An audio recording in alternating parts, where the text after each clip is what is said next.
Molinaro, presidente nacional de Unidad Popular en Rosario, hoy en un tour por los medios. Gracias por venir. ¿Cómo le va? Buen mediodía. Bien, muy bien.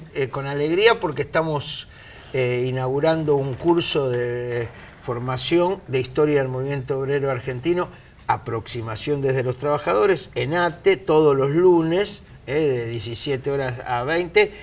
Y Rosario tiene una historia, toda la región en realidad, de mucho protagonismo en la historia, así que se va a reivindicar durante los próximos meses. Aprovecho para preguntarle el papel de los gremios, de los reclamos de sindicatos, de gremios en general, en esta coyuntura, después de muchos años de kirchnerismo, ahora con un nuevo gobierno, en el marco de tarifazos, inflación muy alta y paritarias muchas que no han cerrado, todavía están en trámite. Un panorama complejo para el asalariado. Sí, bueno, la verdad un retroceso. Se pierde salario frente a la inflación. 7 de cada 10 familias hoy no llegan a fin de mes. 7 de cada 10 familias no llegan a fin de mes. Tienen dificultad para llegar a fin de mes. Y estamos ante una situación donde la mitad de la clase trabajadora está precarizada, es decir, trabajo ilegal, trabajo clandestino, y lo convencionado es la bicicleta, van corriendo atrás de la inflación. ¿Cuántos trabajadores en todo el país de ese porcentaje? ¿Cuánto de manera irregular? Y del que está en blanco, ¿cuál es el salario promedio? En estos momentos estamos hablando de que la mayoría de los trabajadores no tienen convenciones colectivas de trabajo. Y por eso yo creo, cuando me preguntás cuál es el rol de los sindicatos, están retrasados frente a lo que es trabajo negro, contratos ilegales. La pelea de los trabajadores. Salvo honrosas excepciones. Yo pertenezco a un gremio como ATE que está a la cabeza de esa lucha. Aceiteros ha dado una pelea muy fuerte, sectores como agentes de propaganda médica, la carne hace un paro hoy, mañana la provincia de Buenos Aires, los estatales se movilizan. O sea que hay una porción. Ahora, la mayoría de lo que eran las estructuras tradicionales que están en la CGT, están yendo a una coordinadora de negocio preocupado más por la plata de las obras sociales, por sobrevivir, antes que ponerse a la cabeza de lo que es el reclamo de la gente, que bueno, acá no hay una distribución del ingreso que está para atrás, ¿no? Macri, el primer decreto que firmó, hizo 128.000 millones de pesos, ¡tac!, se lo dio a los agroexportadores. Y le dio 3.200 millones a los jubilados y a los pibes. O sea, quedó claro a dónde va la plata. Y lo sigue haciendo. Entonces me parece que el sindicalismo está en transición hacia una CGT nueva. ¿La CGT sin Moyano será nueva, diferente? Bueno, va a ser una CGT en transición, donde le van a dar mucho más tiempo al gobierno seguramente, van a hacer discusiones de esa naturaleza, y otro tránsito son las CTA, las organizaciones sindicales autónomas, el movimiento de los barrios. Sí, que en materia de reclamo en los últimos meses han estado por lo menos más firmes. En cuanto a movilizaciones también, tema tarifazos. Claro, salarios. más firmes, y además las organizaciones populares han crecido. No hay ciudad donde llegaron las cuentas y no se sale a la calle. El 7 de agosto se marcha desde, una marcha muy importante, se marcha desde la iglesia de San Cayetano a Plaza de Mayo, donde hay un montón de organizaciones barriales que están teniendo problemas para mantener no solamente los planes, los comedores han aumentado, y estamos hablando no solamente de la CTA de los barrios, la UP en los barrios, sino también la corriente clasista y combativa, la CETEP, ¿no?, la Confederación de Trabajadores de la Economía Popular, Barrios de Pie. O sea, hay todo un conglomerado de organizaciones que se están unificando para la pelea. ¿El segundo semestre va a ser mejor o peor? El segundo semestre. El segundo semestre ya arrancó, ya llegó, bueno. Ya llegó. Y yo creo que Macri tuvo 4 promesas, cumplió bastante, sacó el cepo, pagó los hold down, le dio la plata a las exportadoras, o sea, las retenciones.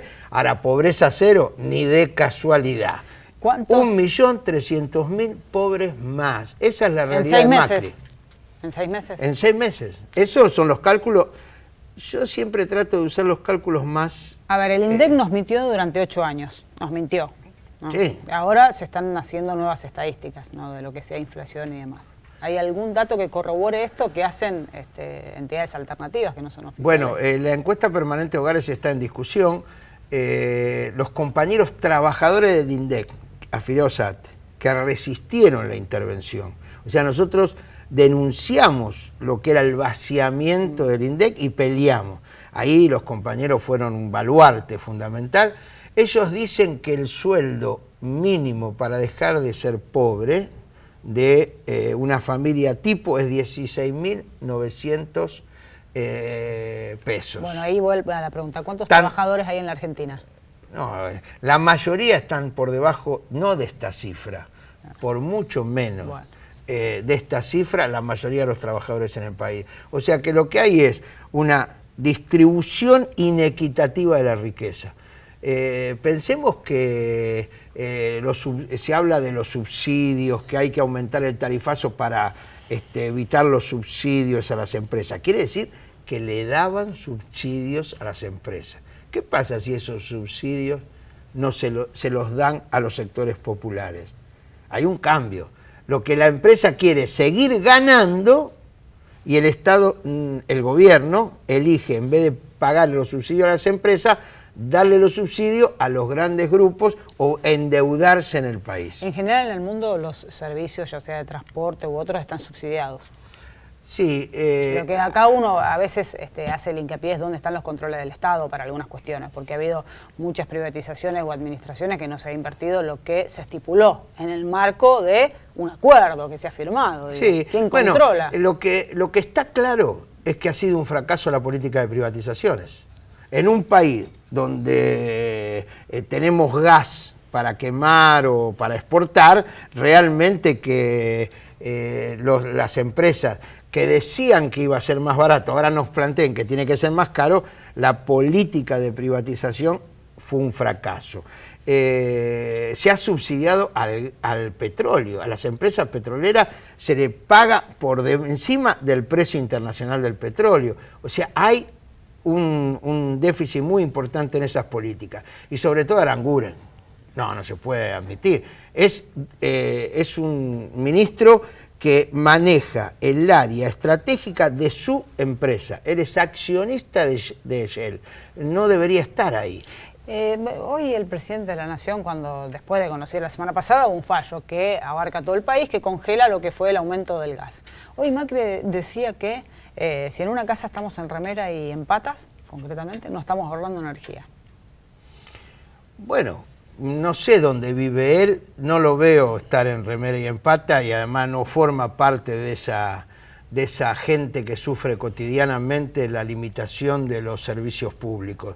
Uno tiene que ver los servicios esenciales, la energía, de acuerdo a las nuevas consideraciones internacionales, es un derecho, ¿no? Es un derecho social, no se la toma como tal y por lo tanto hay un perjuicio a la mayoría de los sectores, la energía.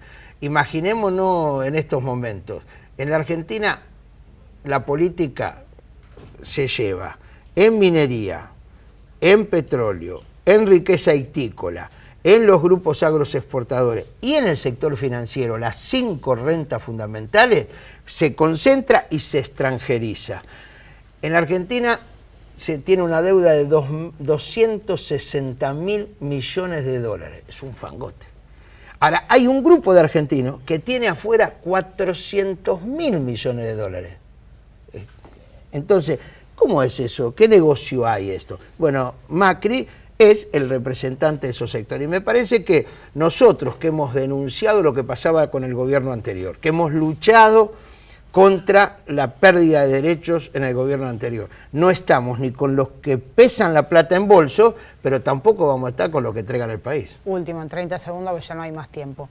¿Qué le falta a Unidad Popular para convertirse en una alternativa cierta, que seduzca a la gente en las próximas elecciones? Votos. No falta, evidentemente. No, nosotros hemos elegido el camino de plantar una alternativa, que confiamos en que la gente va a pelear y está peleando. Lo que queremos, además de pelear, resistir, es gobernar. Ese es un proceso de construcción política. ¿Massa no es alternativa? No, Massa es parte del complejo del pacto de gobernabilidad. Fíjense en todas las leyes que vota Massa, todas.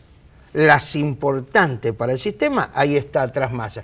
No solamente Massa, los radicales, ¿no? Todos los sectores. Entonces me parece que el problema no es cambiar a Macri por Massa Urtubey. Se decía que había que cambiar a Scioli o al gobierno anterior por algo diferente, así nos va. Entonces, no hay que votar más contra, hay que empezar a discutir cómo los argentinos participamos en nuestros sueños, en nuestros deseos. Y hay que decir, si nosotros creemos que hay que ser honestos, ¿por qué vamos a votar a los ladrones? No hay que votar más millonarios, que se van más millonarios que cuando entraron. Gracias, De Genaro. No, gracias a ustedes.